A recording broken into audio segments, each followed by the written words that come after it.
Alright, what's up YouTube? I hope you guys took advantage of the video that I sent out that'll help you guys navigate through this market and get some gains. And by the way, I'm going to show you guys my traders and what they've been doing. The guy named Doc B, as you see, he has two photos in here.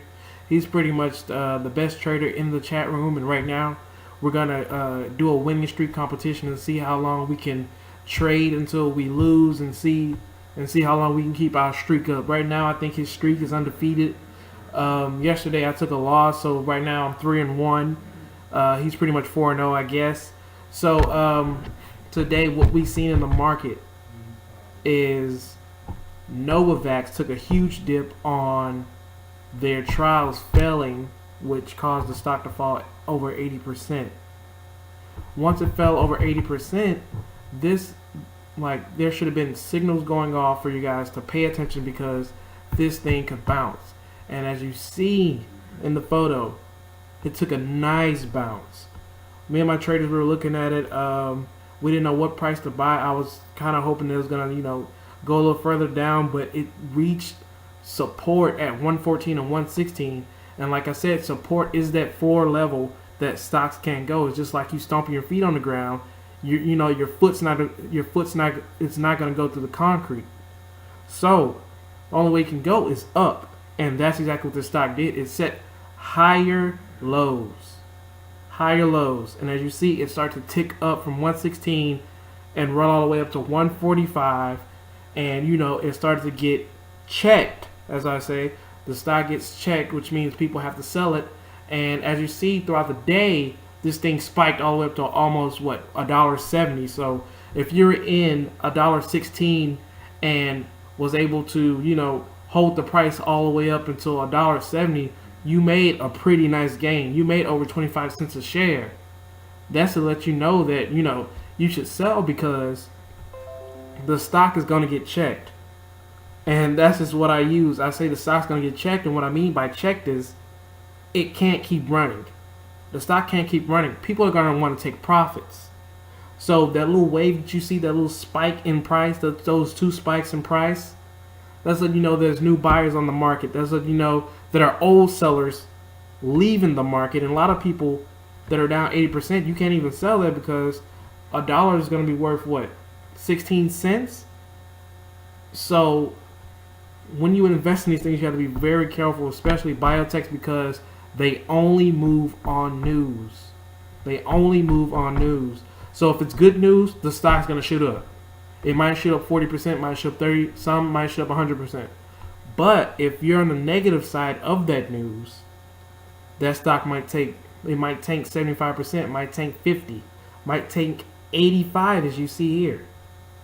Very dangerous when you play these biotechs. So make sure you're paying attention to them. Alright, you guys, this is very crazy. This stock that I traded Friday decided to go up 100% after I already made my trade. After I made a trade just to get 10% or whatever, this thing decides to go up 100%.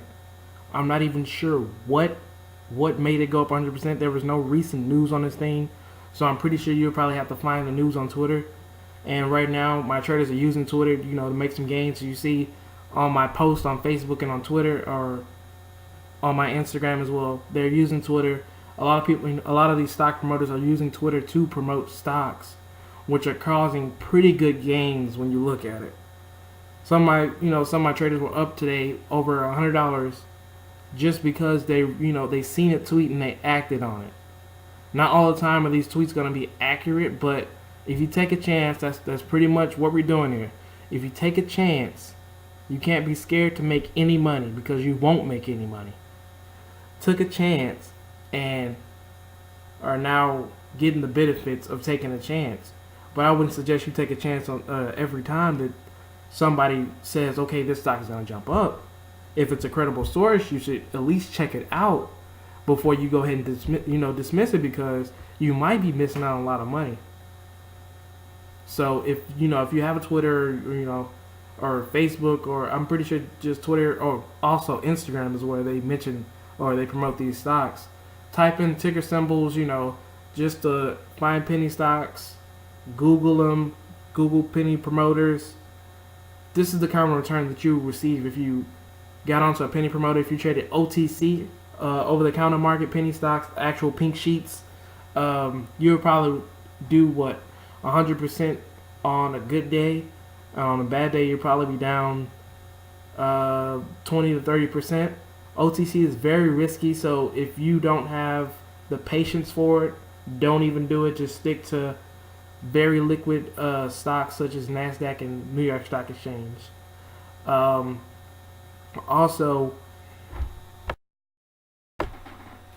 alright, so guys, I hope everybody, actually watched my videos. I see a lot of low views, and it doesn't match with my subscriber base, so I expect you guys to watch that video. When you watch that video, you'll understand what I'm talking about now. So, when you seen that I said the market was oversold, this was not just, the market's oversold, this and that. Don't pay attention to it. This is a pay attention to play.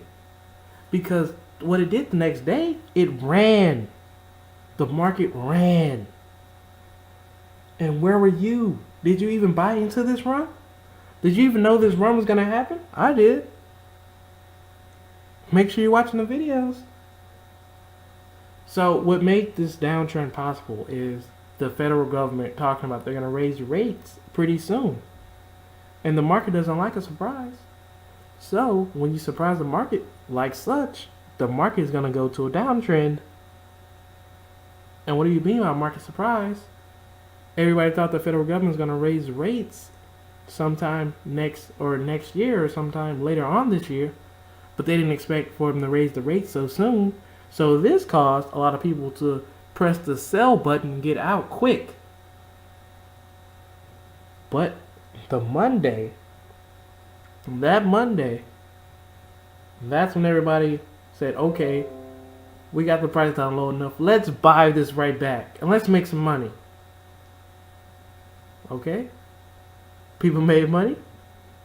And this was the second wave of bulls. This was the second wave of bulls. The last wave of bulls was Thursday. The second wave of bulls was Monday. Cramer talked about it. He said there's going to be a lot of profit taking. A lot of profit taking. Because they know that this stock is going to fall, or they know that the market is getting ready to fall, and they want to make sure that they're out before they experience a loss, or they experience a downturn in the market that they can't even get out. So make sure you guys are paying attention to Cramer. Make sure you guys are paying attention to CNBC, because this was not a surprise. The market taking a dip and the market going to all-time highs, that was never a surprise. Never, ever a surprise. Never is everything a surprise as you see. If you see Apple stock is going to run up, or Apple stock is down, but they're talking about the iPhone, they're talking about the iPhone has had 4 times demand, what do you think the Apple stock is going to do? If it has 4 times demand, what do you think the Apple stock is going to do? Of course it's going to run. During the Apple release date, what do you think the stock is going to do? It's going to fall. It was obvious it's going to fall. And you want to know what it's going to do next week? It's going to fall some more. Because history tells us that when Apple has a 10% return in 1 week, the next week it falls, and technology sector falls harder. But this is not a surprise. This should not come as a surprise. If you're watching CNBC News, or if you're paying attention, or if you're keeping up with the news, nothing should come as a surprise to you. Nothing should come as a surprise. You should already just have your play ready. You should just have your play ready. Think about that. Make sure you guys are watching out for what's going on. Make sure nothing is catching you by surprise. Make sure you're watching the news. Read. If you're bored, read. See if you can read about stocks. See if you can read about the federal government. Read. Because if you read, it will help you make some money. And if you read, it'll help you save from losing money. TLT went to all-time highs. There was an article put out saying it once TLT hits all-time highs the following week, it falls. And you know what it did the next week? The following week, it fell. pay attention to all these articles that people put out. If they show some stats and they show proof behind it, that sounds like a credible source to me. But if they're just talking just to talk, don't pay attention to it. But if they're showing stats, if they're showing data points that points to this happening, make sure you're paying attention to it. That's all I have for you guys. Next week I'll probably post something very profitable for you guys. And my winning streak is 3-1. I think Doc B winning streak is 4-0 probably. So me and my trader set up this competition, and I'm pretty sure you should set up the competition as well, to see how long can you trade without taking a loss. See how long can you trade without taking a loss. Right now I'm 3-1 for the world since Thursday. I'm 3-1. I have another student, Doc B. He's trying to be he wants to be the best trader, but I'm gonna have to